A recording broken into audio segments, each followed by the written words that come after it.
رات کی تاریکی میں شمالی افریقہ کے ساحل پر خاموش لہریں ٹکرا رہی تھی۔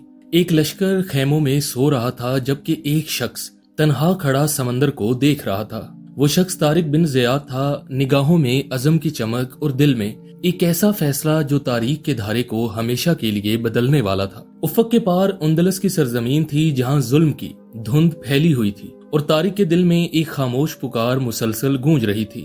لشکر کے سپاہی نیند میں تھے مگر فضا میں ایک عجیب سا اضطراب تھا، جیسے آنے والے طوفان کی آہٹ ہر ذرے میں محسوس ہو رہی ہو۔ صبح کی پہلی روشنی کے ساتھ طارق نے اپنے سپاہیوں کو جمع کیا۔ ان کی نظریں اپنے قائد کے چہرے پر جمی تھیں، سانسیں تھمی ہوئی تھی۔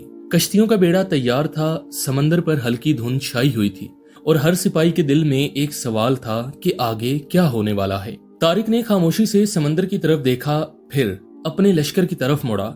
اس کی آنکھوں میں یقین کی وہ روشنی تھی جو خوف کو مٹا دیتی ہے۔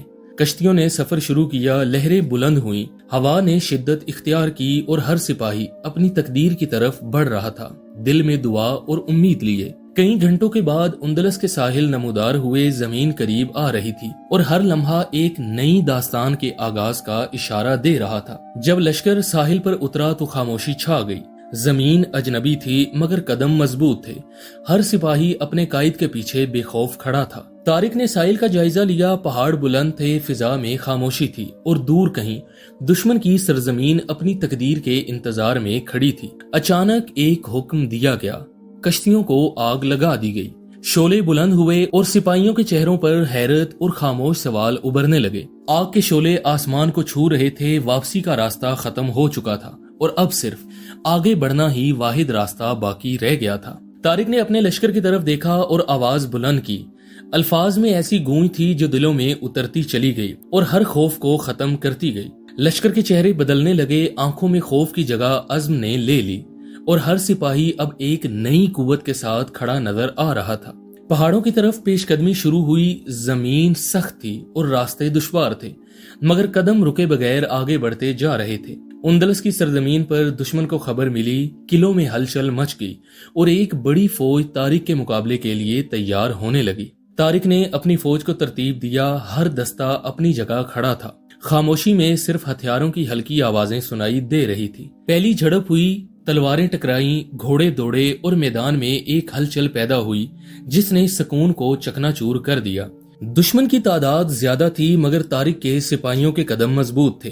ہر وار میں ایک غیر معمولی یقین اور خاموش شدت جھلک رہی تھی۔ دن ڈھلنے لگا مگر جنگ جاری رہی، گرد و غبار نے آسمان کو ڈھانپ لیا اور ہر سپاہی اپنی آخری طاقت کے ساتھ لڑ رہا تھا۔ رات کے سائے پھیلنے لگے، میدان میں خاموشی چھانے لگی مگر دونوں طرف کے دلوں میں اگلے دن کی جنگ کا خوف اور انتظار تھا۔ طارق اپنے خیمے میں بیٹھا نقشے دیکھ رہا تھا، اس کی آنکھوں میں گہری سوچ تھی، جیسے ہر حرکت پہلے ہی طے کی جا رہی ہو۔ اگلی صبح سورج کے ساتھ جنگ دوبارہ شروع ہوئی، اس بار شدت پہلے سے زیادہ تھی اور ہر لمحہ فیصلہ کن ثابت ہو رہا تھا۔ طارق نے ایک نئی حکمت عملی اپنائی، دشمن کو حیران کر دیا اور میدان میں ایک نیا توازن پیدا ہونے لگا جو پہلے ممکن نہ تھا۔ دشمن کی صفیں ٹوٹنے لگیں، ان کے قدم پیچھے ہٹنے لگے اور خوف آہستہ آہستہ ان کے چہروں پر واضح ہونے لگا۔ طارق کے سپاہی آگے بڑھتے گئے، ہر قدم کے ساتھ فتح قریب محسوس ہونے لگی اور میدان کی فضا بدلنے لگی مسلسل تیزی سے۔ ایک زبردست حملہ کیا گیا، دشمن کے مرکز کو نشانہ بنایا گیا اور اس وار نے جنگ کا رخ مکمل طور پر بدل دیا۔ دشمن کے سردار پسپا ہونے لگے، ان کے حوصلے ٹوٹ چکے تھے اور میدان میں ان کی طاقت بکھرتی ہوئی نظر آنے لگی۔ طارق بلند مقام پر کھڑا سب کچھ دیکھ رہا تھا، اس کے چہرے پر سکون تھا جیسے اسے انجام پہلے ہی معلوم ہو چکا تھا۔ سورج غروب ہونے لگا اور اس کے ساتھ ہی دشمن کی مزاحمت بھی ختم ہونے لگی۔ میدان میں خاموشی واپس آنے لگی، آہستہ آہستہ۔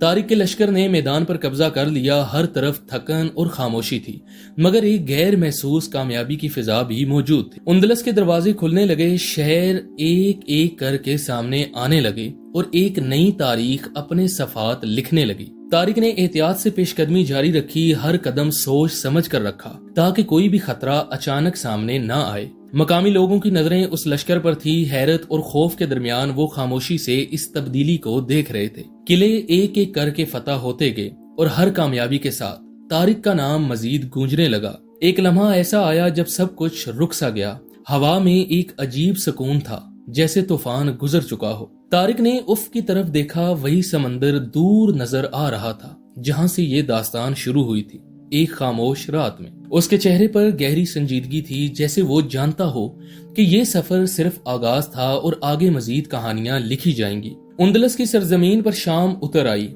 آسمان سرخ ہو گیا اور تاریخ کے صفحات میں ایک نیا باب مکمل خاموشی کے ساتھ درج ہو گیا۔